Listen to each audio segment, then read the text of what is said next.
Cadas, Putri Chandrawati tidak ditahan. Fadlizon, skakmat kader Gerindra Desmond J. Mahesa, ditulis oleh Ferry Badli dari siwar.com. Sebelum kita lanjut, jangan lupa subscribe dan nyalakan loncengnya agar Anda menjadi yang pertama mendapatkan informasi dari jurnal terupdate.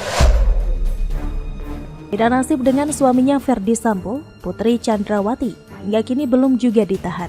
Padahal ia juga sudah ditetapkan sebagai tersangka kasus penghilangan nyawa Brigadir Yosua. Tidak hanya itu, Putri juga sudah 2 kali diperiksa oleh penyidik pasca menyandang status sebagai tersangka tersebut. Sedangkan kasus yang menjeratnya itu bukan kasus biasa, yakni penghilangan nyawa berencana. Atas apa yang membuat Tuan Putri ini tidak segera ditahan meskipun sudah ditetapkan sebagai tersangka menghilangkan nyawa seseorang? Berdasarkan penjelasan Polri sih, ada 3 alasannya. Pertama, karena faktor kesehatan. Hanya saja tidak dijelaskan si Putri ini sakit apa. Apakah fisiknya sakit atau justru jiwanya? Apakah sakit ringan seperti masuk angin ataukah sakit parah? Kedua, karena faktor kemanusiaan. Agak unik memang, dia dan suaminya menghilangkan nyawa orang tanpa perikemanusiaan. Dia gak ditahan dengan alasan kemanusiaan. Dan ketiga, Putri punya anak kecil. Sementara banyak perempuan lain yang mendekam di penjara meskipun juga punya balita. Jadi bisa dibantah alasan yang dibeberkan oleh Polri itu. Sehingga dengan wajar kalau ada yang menduga Putri Chandrawati tidak ditahan karena pengaruh Sambo masih kuat di tubuh Polri. Atau dengan kata lain, ia tidak ditahan karena istri jenderal. Sedangkan beberapa perempuan lain yang dipenjara meskipun punya bayi, suaminya orang biasa. Hal inilah yang membuat banyak keluarga yang kecewa. Karena jelas itu tidak menunjukkan rasa keadilan terhadap sesama yang konon katanya sama di mata hukum. Namun lucunya si Putri tidak ditahan ini justru mendapat pembelaan dari kader Gerindra dan juga anggota DPR RI Desmond J. Mahesa.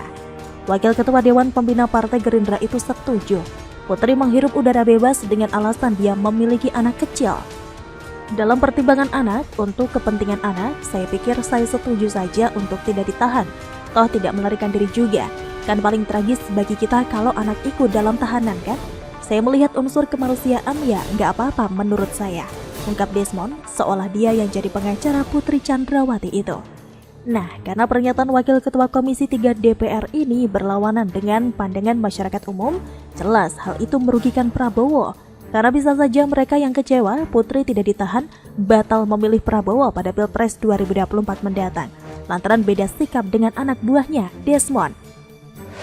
Termasuk gara-gara ulah si Desmond ini, sudah ada suara-suara dari netizen untuk jangan pilih Gerindra dan Prabowo pada pemilu 2024 mendatang.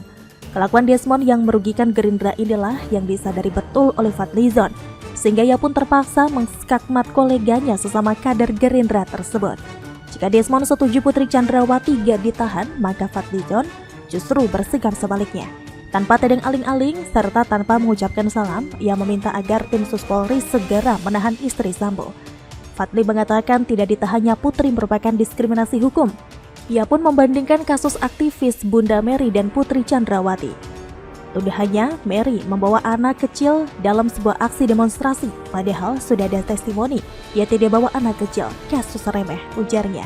Si Mary ini awalnya dipenjarakan lantaran merekrut anak-anak untuk ikut demo, yang mana perbuatannya itu melanggar Undang-Undang Perlindungan Anak, hingga ia ditahan di Polres Lampung Utara. Di samping itu, Fadli juga mengungkapkan kekesalannya. Menurutnya hingga saat ini Polri belum transparan dalam menangani kasus penghilangan nyawa Brigadir Yosua. Buktinya adalah skenarionya selalu berubah-ubah. Awalnya Brigadir Yosua dikatakan telah melakukan pelecehan seksual terhadap Putri, lalu dibantah oleh Polri sendiri. Sekarang isu pelecehan tersebut diangkat kembali. Skenarionya berubah-ubah, tadinya ada pelecehan, lalu tidak ada pelecehan dan kembali lagi, ujar Besti Fahri Hamzah itu. Sehingga Om Fadli meminta agar Polri menjalankan instruksi Presiden dan Kapolri untuk menyelesaikan kasus ini secara transparan. Cadas, kalau Fadlizon sudah ngomong, bunga Putri malu pun auto layu dengan sendirinya tanpa disentuh. Karena begitu saktinya dia. Jadi tidak menutup kemungkinan kedepannya Desmond ini justru berbalik arah turut mendesak agar Putri segera dipenjarakan pasca diskakmat oleh Fadlizon tersebut. Atau kalau tidak siap-siap saja, dia diperlakukan seperti M. Taufik.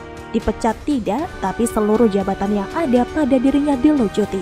Bagaimana menurut Anda?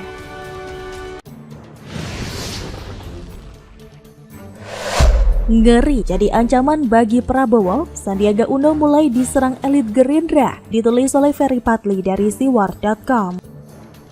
Sebelum kita lanjut, jangan lupa subscribe dan nyalakan loncengnya agar Anda menjadi yang pertama mendapatkan informasi dari jurnal terupdate.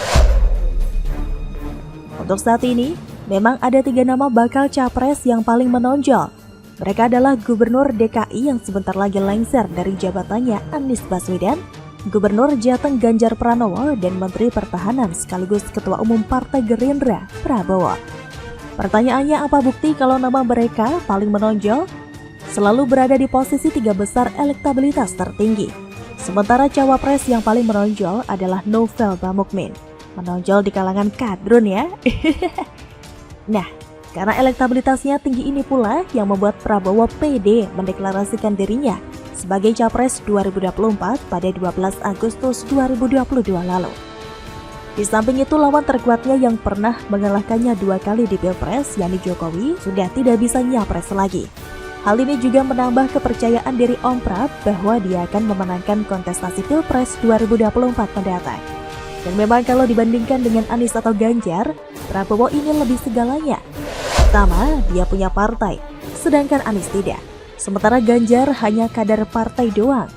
Memang partainya PDIP, partai terbesar saat ini. Tapi semua keputusan ada di tangan sang ketua umum Megawati. Termasuk capres yang akan diusung, Megalah yang menentukan. Celakanya Ibu Mega ini lebih cenderung mendukung anaknya, Puan, sebagai capres atau cawapres dibandingkan Ganjar. Kedua, Prabowo punya logistik banyak. Meskipun sudah banyak habis duit pasca 3 kali ikut Pilpres, ternyata harta Om Prab masih banyak juga. Berdasarkan laporan hasil kekayaan penyelenggara negara atau LHKPN per 31 Maret 2022 lalu, diketahui kekayaannya mencapai 2,03 triliun rupiah. Ini baru yang dilaporkan, belum lagi ditambah dengan yang luput dari laporan. Cukup banget kan buat modalnya Pres 2024? Sedangkan Ganjar kekayaannya hanya 11 miliar rupiah dan Anies 14,7 miliar rupiah. Perlu bantuan atau sumbangan dari pihak lain untuk mendanai kampanye Pilpres. Dan ketiga, Prabowo menang pengalaman. Bayangkan saja, orang sekali ikut Pilpres tahu betul seluk-beluk pertarungan memperebutkan kursi RI 1 itu. Apalagi kalau sampai 3 kali berturut-turut. Kalau ada pertanyaan seputar Pilpres, tanyalah sama Prabowo. Pasti dia bisa menjawab semua. Karena dia memang ahlinya dan banyak pengalaman di sana. Termasuk bagaimana rasanya gagal jadi presiden. Om Prab tahu banget. Dan bukankah guru terbaik itu adalah pengalaman? Sementara Anies dan Ganjar pengalamannya baru sampai pilgub saja, gak lebih dari itu. Hal inilah yang secara di atas kertas Prabowo mampu mengalahkan Anies dan Ganjar pada Pilpres 2024 mendatang. Hanya saja yang namanya rintangan itu pasti selalu ada. Sekarang entah kenapa tiba-tiba wakilnya di Pilpres 2019 lalu, Sandiaga Uno menyatakan siap nyapres juga. Nah, berhubung si Sandi ini dan Prabowo sama-sama kader Gerindra, artinya ada matahari kembar di partai tersebut. Kader Gerindra yang sudah bosan mendukung Om Prab kemungkinan besar akan mendukung Menteri Pariwisata dan Ekonomi Kreatif itu, kecuali M. Taufik yang sudah menyatakan akan memenangkan Anies pada Pilpres 2024 mendatang. Artinya apa? Sandi sekarang merupakan ancaman nyata bagi Prabowo, apalagi ia punya beberapa kelebihan. Seperti harta kekayaannya saja mencapai 10 triliun rupiah, tentu menjadi daya tarik tersendiri bagi parpol untuk mengusungnya, terutama PKS dan PAN yang pada Pilpres 2019 lalu turut menikmati duit Sandi ini. Dan dia masih muda, yakni 53 tahun. Bandingkan dengan Prabowo yang sudah berusia 70 tahun atau sudah lansia, plus ganteng. Prabowo ganteng juga sih, tapi itu tahun 80-an dulu, sekarang kulitnya sudah keriput.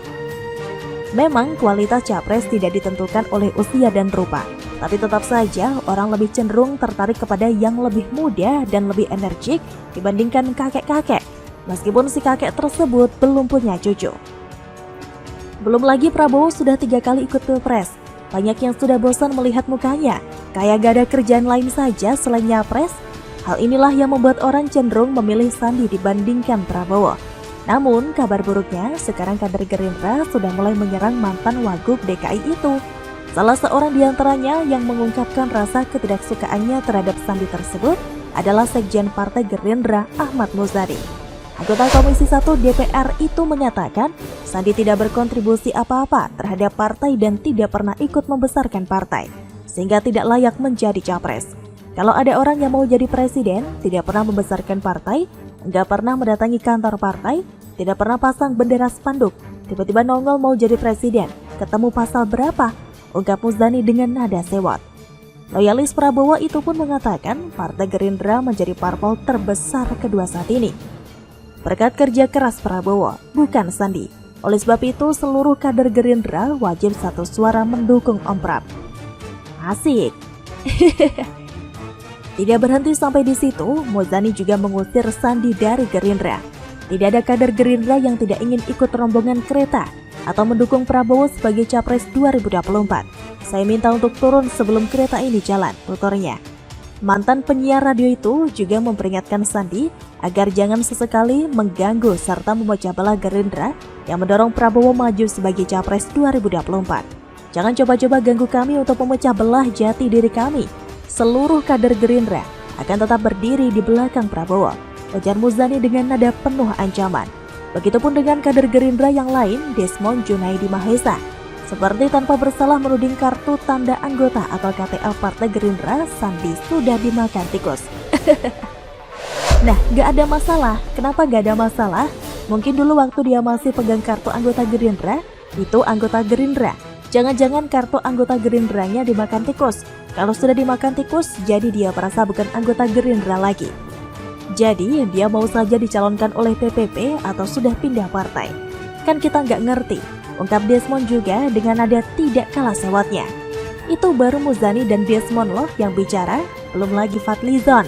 Kalau Om Zon sudah ngomong, pasti lambenya lebih pedas dari lambe dua kader Partai Gerindra tersebut. Sepertinya Sandi harus belajar pura-pura budek alias pura-pura gak dengar omongan pengurus atau elit Gerindra yang lain kalau serius mau nyapres. Peluangnya ada dan siapa tahu Prabowo sadar diri sehingga berubah pikiran untuk mengusung dirinya pada Pilpres 2024 mendatang. Bagaimana kalau menurut Anda?